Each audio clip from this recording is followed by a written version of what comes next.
জাতীয় সরকার গঠন করার জন্য সবচেয়ে ভালো পদ্ধতি পিআর সিস্টেম নির্বাচন। ইসলামী আন্দোলন সহ বাংলাদেশের ইসলামিক দলগুলো পিআর পদ্ধতিতে নির্বাচন দাবি করলে সেই পিআর পদ্ধতি নির্বাচনের বিষয়ে প্রতিক্রিয়া জানায় বিএনপি। তাদের একটি উদ্দেশ্য আছে, হয় নির্বাচন বিলম্বিত করা অথবা বাংলাদেশের নির্বাচন না হওয়া। আগামীতে কারা ক্ষমতায় যাবে তা দৃঢ় কণ্ঠে ভবিষ্যৎবাণী করেন মুফতি ফয়জুল করিম। মঞ্চে যারা আছে যদি মুনাফিকি না করি, আমি এই লক্ষ জনতার সামনে কসম করে বলতে পারি, আগামীতে ক্ষমতা যাবে ইসলাম, ক্ষমতা যাবে ইসলাম, কোনো সন্দেহ নাই। 28 তারিখ শহীদ সোহরাওয়ার্দী উদ্যানে ইসলামী আন্দোলন বাংলাদেশের ঢাকা মহাসমাবেশে বাংলাদেশ জামাত ইসলাম, এনসিপি, নাগরিক পার্টি সহ অনেকগুলো রাজনৈতিক দলের অংশগ্রহণে যেন জনতার দলে পরিণত হয়েছে ঢাকা মহানগর। সমাবেশে বক্তব্যকালে ইসলামী আন্দোলন বাংলাদেশের নায়েবে আমির মুফতি ফয়জুল করিম সাহেব বলেন, জাতীয় সরকার সর্বদলের অংশগ্রহণমূলক সরকার, আর সর্বদলের অংশমূলক সরকার গঠন হতে পারে একমাত্র পিআর সিস্টেম নির্বাচনের ভিত্তিতেই। তাহলে কেন বিএনপি মানছে না, কারণটা আমি তো বুঝি না। অবশ্যই বিএনপিকেও পিআর সিস্টেম নির্বাচন মানা উচিত। সংস্কার চাই। বিএনপি বলছে আমরা সরকার গঠন করে ক্ষমতায় গিয়ে সংস্কার করব। প্রথম প্রশ্ন হলো এই, আগামীতে বিএনপি ক্ষমতায় যাবেন, এই গ্যারান্টি আপনি কে দিয়েছে? আপনি কিভাবে ভেবেছেন যারা 91 থেকে 96 পর্যন্ত ফেল করার কারণে 96 ক্ষমতা আসতে পারে নাই, আবার 2001 থেকে 2005 পর্যন্ত দেশ চালাবার কারণে 2008 তারা ক্ষমতা আসতে পারে নাই। 2001-এ বিএনপি ইশতেহার ঘোষণা করেছিল, সেই ইশতেহারের মধ্যে 10%ও বিএনপি বাস্তবায়ন করতে পারে নাই। এমনকি 2001-এ বিএনপির ইশতেহারের 1 নম্বর শর্ত তারা পালন করতে পারে নাই। আমি বিশ্বাস করি আগামীতে ক্ষমতায় কে যাবে না যাবে আমি জানি না, কিন্তু বাংলাদেশের জনগণ কোন দুর্নীতিবাজ, চাঁদাবাজ, দখলবাজ, খুনিদেরকে আর ক্ষমতায় নিবে না। বাংলাদেশের জনগণ রক্ত দিয়েছে, জীবন দিয়েছে বাংলাদেশে চাঁদাবাজি করার জন্য নয়, খুন করার জন্য নয়, দেশকে দখল করার জন্য নয়, দুর্নীতি করার জন্য রক্ত দেয়, জীবন দেয় নাই। বাংলাদেশের মানুষ জীবন দিয়েছিল, মানুষ মুক্তি পাবে, শান্তি পাবে। আমার গরিব দুঃখী মানুষ ক্ষুধার্ত থাকবে না, বাংলাদেশের একজন মানুষও খোলা আকাশের নিচে থাকবে না, বাংলাদেশের একজন গরিব বস্ত্রহীন থাকবে না, আমার বাংলাদেশের কোন মানুষ গুম হবে না, খুন হবে না, বাংলাদেশের কোন ব্যবসায়ীকে চাঁদা দিতে হবে না, বাংলাদেশের প্রত্যেক নাগরিক অধিকার বাস্তবায়ন হবে, তারা শান্তিতে বসবাস করতে পারবে, নির্বিঘ্নে ঘুমাতে পারবে, আমার মা বোনরা ইজ্জত দিয়ে রাস্তায় চলাফেরা করতে পারবে, বাংলাদেশের মসজিদ থাকবে, মাদ্রাসা থাকবে, দাড়ি থাকবে, টুপি থাকবে, দাড়ি ভরে আক্রমণ করতে পারবে না, তুমি সিরিয়াস নিতে পারবে না, ইসলামের বাইরে আইন পাস করতে পারবে না। এর জন্য জীবন দিয়েছিল, রক্ত দিয়েছিল। দ্বিতীয়বার দাড়ি টানবে, এই দৃশ্য দেখার জন্য শক্ত নেই। মৌলবাদীর বিরুদ্ধে আঙ্গুল তুলবে, মোল্লা বলে গালি দিবে, আজকে টুপি দাঁড়িয়ে ক্ষমতায় যেতে দেবে না, এই স্লোগান শোনার জন্য শক্ত দেয় নাই। এই দৃশ্য দেখার জন্য বুকের তাজা রক্ত জমিনে ঢেলে দেবে, শাহাদাত বরণ করে নাই, বরং বাংলাদেশের মানুষ শাহাদাত বরণ করেছিল এই জাতিকে মুক্তি দেওয়ার জন্য, কোরআন ও সুন্নাহর আইন বাস্তবায়ন করার জন্য। বাংলাদেশের মানুষ ওই ভারতের গোলামি করার জন্য রক্ত দেয় নাই।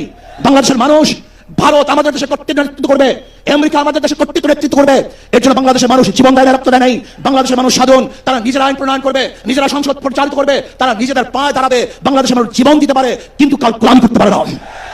প্রিয় ভাইরা আমার, আমি বিশ্বাস করি আজকে মঞ্চে যারা আছেন, যদি আমরা মুনাফিকি না করি, মঞ্চে যারা আছেন যদি মুনাফিকি না করি, মুখের এবং কাজের কথা যদি একসাথে থাকেন, মুখের সাথে কাজের যদি মিল থাকেন, আমি এই লক্ষ জনতার সামনে কসম করে বলতে পারি, আগামীতে ক্ষমতা যাবে ইসলাম, ক্ষমতা যাবে ইসলাম, কোনো সন্দেহ নাই। কিন্তু খবরদার যদি মুনাফিকি করি, তাহলে এদেশের মানুষ সচেতন হয়েছে, এদেশের মানুষ সব জ্ঞানী হয়ে গেছে।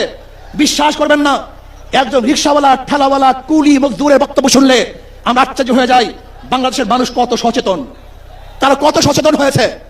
যদি আমরা মুনাফিকি না করি, যদি আমরা ঐক্যবদ্ধ থাকি, বাংলাদেশে একটা বাক্স ইসলামের নাম দিতে পারি, যেরকম আমেরিকা এবং ওই জারস ইসরায়েল ইরানের আক্রমণ করে ভেবেছিল মুহূর্তের মধ্যে নিশ্চিহ্ন করে দিবে, কিন্তু আক্রমণ করার পরে দেখেছে ইরানের গুহার থেকে কোথা থেকে বোম মিসাইল চলে আসছে। আমেরিকা এবং ইসরায়েল যেরকম অনুভব করতে পারে নাই, বাংলাদেশের বুকে যদি একটা বাক্স দেওয়া হয়, বাংলাদেশের ঘরের থেকে এমন মিসাইল বের হবে, এমন বোমা বের হবে, গোটা বাংলাদেশ থেকে, গোটা দুনিয়া থেকে ইসলামের দুশ্মনদের ধ্বংস হবে ইনশাআল্লাহ। ইসলামী আন্দোলন বাংলাদেশ সহ ইসলামিক রাজনৈতিক দলগুলোর পিয়ার পদ্ধতিতে নির্বাচনের দাবি নিয়ে বিএনপির স্থায়ী কমিটি সালাউদ্দিনকে প্রশ্ন করলে তিনি বলেন, আজকে একটি দলের ব্যানারে জনসভা হয়েছে সোহরাওয়ার্দী উদ্যানে, হ্যাঁ তাই তো?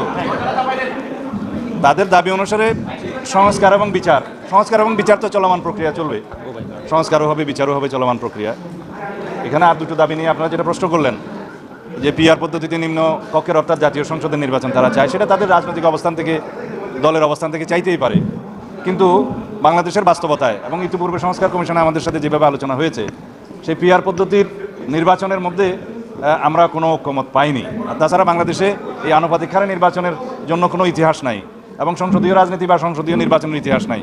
বাংলাদেশের রাজনৈতিক কালচারে সেটা একটা নতুন আইডিয়া, যার জন্য অনেক রকমের পরীক্ষা নিরীক্ষা পৃথিবীর বহু দেশে হয়েছে, সেটা কখনো দেখেছি আমরা, আমাদের এই দেশের জন্য প্রযোজ্য নয়। এবং যেখানে যেখানে প্রযোজ্য আছে সেখানে অনেক জটিল অবস্থা।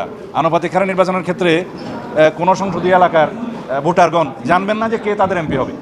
তাছাড়া তাদের এমপিদের কাছে তারা যে যাবেন, তারা নির্ধারিত কোনো ব্যক্তিকে খুঁজে পাবেন না। আর আনুপাতিক হারে নির্বাচনের কথা যারা বলছেন তাদের একটা উদ্দেশ্য আছে। যারা স্থানীয় সরকারের নির্বাচন জাতীয় সংসদের নির্বাচনের আগে চায়, তাদের একটু উদ্দেশ্য আছে, হয় নির্বাচন বিলম্বিত করা অথবা বাংলাদেশের নির্বাচন না হওয়া, এটা তাদের উদ্দেশ্য থাকতে পারে। তবে আমরা বাংলাদেশের মানুষ ঐক্যবদ্ধ আছি, এদেশের সকল গণতন্ত্রকামী মানুষ সংগ্রাম করেছে স্থানীয় সরকার নির্বাচনের জন্য নয়, একটি সুষ্ঠু নিরপেক্ষ অবাধ ও জাতীয় সংসদ নির্বাচনের জন্যই আমরা দীর্ঘ 17 বছর সংগ্রাম করেছি। আমাদের ভোটাধিকার প্রয়োগের জন্য আমরা অসংখ্য জীবন হারাতে হয়েছে, আমাদের ছাত্র গণ অভ্যুত্থান হয়েছে, শহীদের রক্তের আকাঙ্ক্ষা হলে দেশের জন্য প্রকৃত একটি শক্তিশালী গণতান্ত্রিক রাষ্ট্র বিনির্মাণ হয় এবং আমরা সেই প্রকৃত গণতান্ত্রিক রাষ্ট্র বিনির্মাণ করতে পারবো অবশ্যই একটি সুষ্ঠু নিরপেক্ষ অবাধ নির্বাচনের মাধ্যমে, জাতীয় সংসদ নির্বাচনের মাধ্যমে, যদি একটি রাজনৈতিক সরকার প্রতিষ্ঠা হয়। এর বিষয়ে আমার বক্তব্য নেই।